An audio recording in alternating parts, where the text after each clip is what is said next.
नमस्कार, अस्सलाम वालेकुम साथियों, मेरा नाम है लियाकत अली। आप देख रहे हैं मेवात का number 1 channel Mewat city news.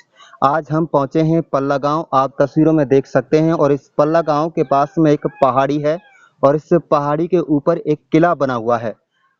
इस किले को देखकर कहीं न कहीं लगता है कि ये बहुत ही प्राचीन किला है। और जब हमने गाँव के लोगों से इस किले के बारे में बातचीत करनी चाही, तो गाँव के लोगों ने कहा था कि यहाँ पर कोई नहीं चढ़ता है। तो हम डरते-डरते, सहमे-सहमे इन पहाड़ी की चोटियों पर चढ़ते गए और करीब हमें आधा 1 घंटे का समय लगा। और जब हम यहाँ तक मुख्य द्वार पर पहुँचे, तो हमें लगता है कहीं न कहीं हम डर-डर के इस जो है किले के अंदर घुस रहे थे, जैसे अब हम घुस रहे हैं। आपको बता दें कि ये किला बहुत ही प्राचीन है और हम धीरे-धीरे अपने कदमों से आगे बढ़ते हैं और देखते हैं यहाँ का क्या है नज़ारा। मैं दर्शकों को दिखाना चाहूँगा कि आप इन तस्वीरों को देख सकते हैं कि किस तरह से यहाँ पर जो है खंडर अवस्था में ये जो है किला बना हुआ है। किले के पीछे एक गाँव भी बसा हुआ है जिसका नाम है पल्ला गाँव।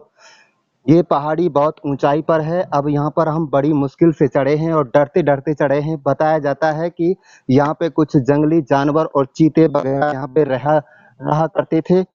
मेवात में हजरत शेख मूसा ने दिया था श्राप, आज भी सुनसान पड़ी है हवेली। अरावली पर्वत में पल्ला गांव के समीप एक पुरानी हवेली है जिसे उस समय एक धनाढ़ शेख राजा ने बनवाया था।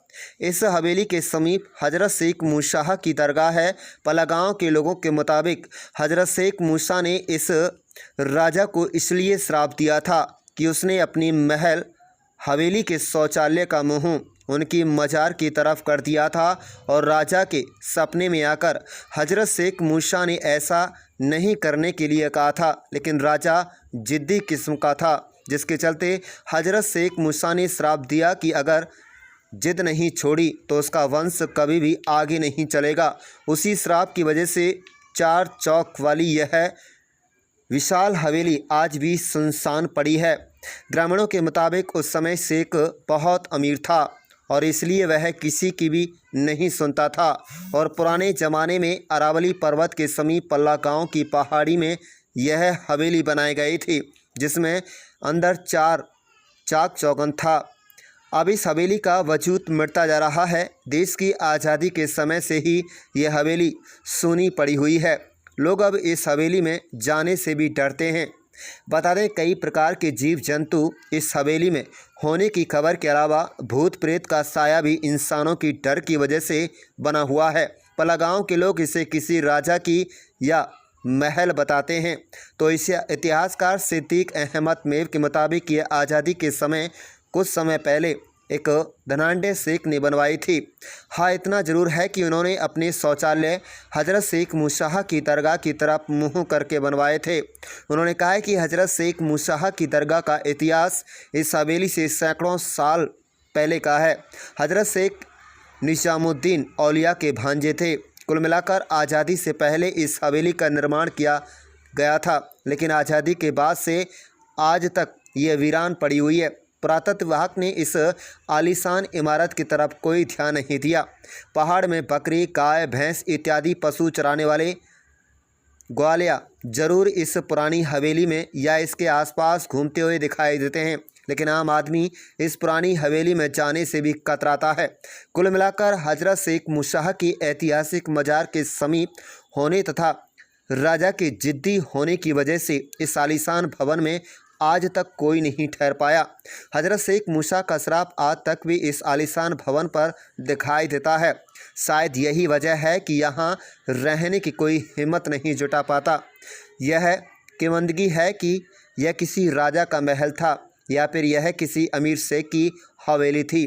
इसको लेकर लोगों की अलग अलग बयानबाजी है, परंतु इतना ज़रूर है कि यह भवन आजकल उपेक्षा का दंश झेल रहा है। अगर इस भवन को पुरातत्वविभाग अपने कब्जे में लेकर इसकी मरम्मत कराए तो इलाके के लिए टूरिज्म प्लेस भी बन सकता है। अरावली पर्वत के साथ होने से प्राकृतिक सुंदरता भी अपने आंचल में ये भवन समेटे हुए हैं और पहाड़ में होने की वजह से यहाँ पूरी तरह से हरियाली व शांति है। इंदौरी किला भी इस भवन से कुछ दूरी पर है, जो राजस्थान का हिस्सा बताया जा रहा है। दर्शकों, आपने मेवात का इतिहास और ये इंदौरी किला तो आपने जान ही लिया होगा। अब दीजिए हमें अलविदा, अगले एपिसोड में आपसे फिर मुलाकात करेंगे। मैं लियाकत अली, और जाते जाते मेवात सिटी न्यूज चैनल को सब्सक्राइब जरूर कर लीजिएगा। क्या नाम है जी आपका? मेरा नाम कन्हैयालाल जी। कौन सा गांव है? गांव पल्ला। ये जी बहुत पुरानी बातें हैं। इसके इतिहास के बारे में जो हमने अपने पूर्वजों से सुना, वो इसके साइड में ही दादा शेख मूसा की मजार है। जब वो मजार बन गई तो उसके बाद में ये किला बनाया। ये किला बनने के बाद में उसने शौचालय दादा शेख मूसा की मजार की तरफ कर दिए थे। उस कारण उसने उसको जताया, समझाया, स्वप्न में वो प्रकट होकर उसके बोले कि आप इनको शौचालय को हमारी तरफ से बंद कर दीजिए, अन्यथा मैं आपको ऐसा कर दूंगा, श्राप दे दूंगा कि आपका नाम लेने वाला वंश कहीं पे भी आपका नाम नहीं मिलेगा। तो जी ये सुनते आ रहे हैं हम इसके बारे में। कुछ दिन पहले जी कुछ पत्थर था एक, उस पर बताते हैं किसी भाषा में कुछ लिखा हुआ, लेकिन सर मैंने उसको नहीं देखा। ये काफी पुरानी बातें हैं। ये इंदौर किला है जी, वो दूसरे साइड में है, ये दूर है थोड़ा। ये पल्ला गांव का है जी, लेकिन इसके राजा का कोई इतिहास, कोई नाम हम नहीं सुन पाए, ना कोई वंशावली के बारे में।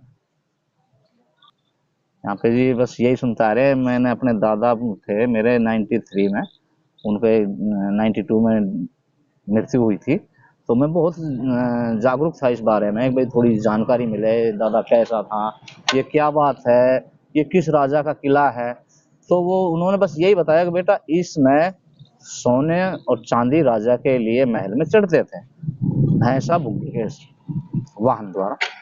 और उसके बाद में बस मका जी इसका क्या इतिहास रहा, क्या इसका नाम गाम रहा, तो उन्होंने यही बताया कि इस दादा शेख मूसा ने उसको जताया, इन्होंने शौचालय बना दिए थे इस राजा ने। उसके बाद में वो नहीं माना, राजा अपना अहंकारी था और अपने घमंड के कारण उसने अपना सर्वनाश करवा लिया, और उसका कोई इतिहास कहीं पे भी नाम वंश नहीं मिलता। इंदर सिंह वो कम सुन काम के किला के बारे की हम ऐसे सुनते आ रहे हैं कि जी इसको कोई दादा शेख मूसा को शराप लगो और इसकी संतान नहीं चली। इसके बारे में नाम गाम की कोई हमें पे इतिहास ना है। बस यूँ है कि दादा को शराप लगो, दादा शेख मूसा को, और या की संतान समाप्त होगी और ये खंडर ही खंडर रह गो। या के बारे की कोई जानकारी पल्ला के अंदर किसी पर ना। यहाँ के सारे मकान स्टैंडर्ड है, कोई फूट टूट नहीं ना। या में टपका पड़े हो, हम खेले भी है, या में बकरी चलावे, बकरी भी डूब गई बारिश में। और बड़ो मकान हो, बड़ो किला हो, देखने में अच्छा लगे हो, बढ़िया लगे हो, खूब सुंदर। अब कुछ भी ना, खंडर है। इन पे पत्थर बने पड़े, कुर्सी के मुँह उन पे बैठे, और हाथ खान ऊंचे ऊंचे, उनमें हाथी बता बंधे, और हम उन कचेरी के आगे पत्थर की कुर्सी मुँह पे बैठे, खेले कूदे, छक्की उन पे पूरी। सर्दी में अपने गऊ बकरी में मुंह देवे। बावड़ी के बारे में मतलब बावड़ी कहाँ है, बावड़ी ही कि नहीं? एक कुआ पर्वत पहाड़ में हो, यही को साथ। हाँ, और एक या के साथ में है, आज भी है गौ। जोगिंदर है जी। जी, क्या कहना चाहेंगे किला के बारे में? मैं ये कहना चाहूंगा जी कि जब ये देश आज़ाद होने के कारण ये खंडर हो गए, जब से पीछे इसमें कोई बसारत ना रही, तो भाई ये पत्थर पुत्थर ये बिगड़ा गए, पत्थर उठा लिए। हुआ ये पल्ला गांव से ये पल्ला जब रखा गया था सर, जब के शेख मूसा का पल्ला पकड़ा था इस गांव में। इस मीना शहर का नाम जब से बदला गया है, जब से शेख मूसा के पल्ला पकड़ लिया झाड़ ने, तो उसने कहा मैं पर्सन खुश यही हूँ, इसका नाम पल्ला रख दो। शेख रहते थे, शेख। कब रहते थे? ये पहले अमन में तो राजा बस ये अपने दिल्ली के और अलवर के, यही दो लिगाड़ थे। कितना बड़ा किला है ऊपर? यहाँ ऊपर किला तो बड़ा ही है। आपने देखा है? हाँ, कब देखा था? ये बहुत पहले देखा था सर मैंने। तो किस तरह से अब झाड़ियाँ हैं, क्या कोई वहाँ जाता है? अब कोई नहीं जाता सर, बस जैसे आप आगे अब देख रहे हैं घूमने के लिए बात, और कोई इतिहास ना रहा। एक कुकी कुकी मैडम आई थी आनंदपुर से, उसने ये कहा भी था, वो घूमने के लिए आई तो उसको बहुत पर्सन खुश लगा ये, तो उसने कहा था कि मेरे लिए यहाँ के रास्ता दे दो, तो इन लोगों ने उसको रास्ते के लिए मना कर दिया। मैंने कहा था मन की मैं अपने रास्ते से पर्सनल से ये मैं दे रहा हूँ, कहते ठीक है जोगिंदर जी, मैं फिर आऊंगी, मैं इसको बिल्कुल सही दुरुस्त से बनाऊंगी जैसे ये थी। अब बस वो पूर्ण ना हुई, वो बेचारी है नहीं, वो पागल भी होगी है।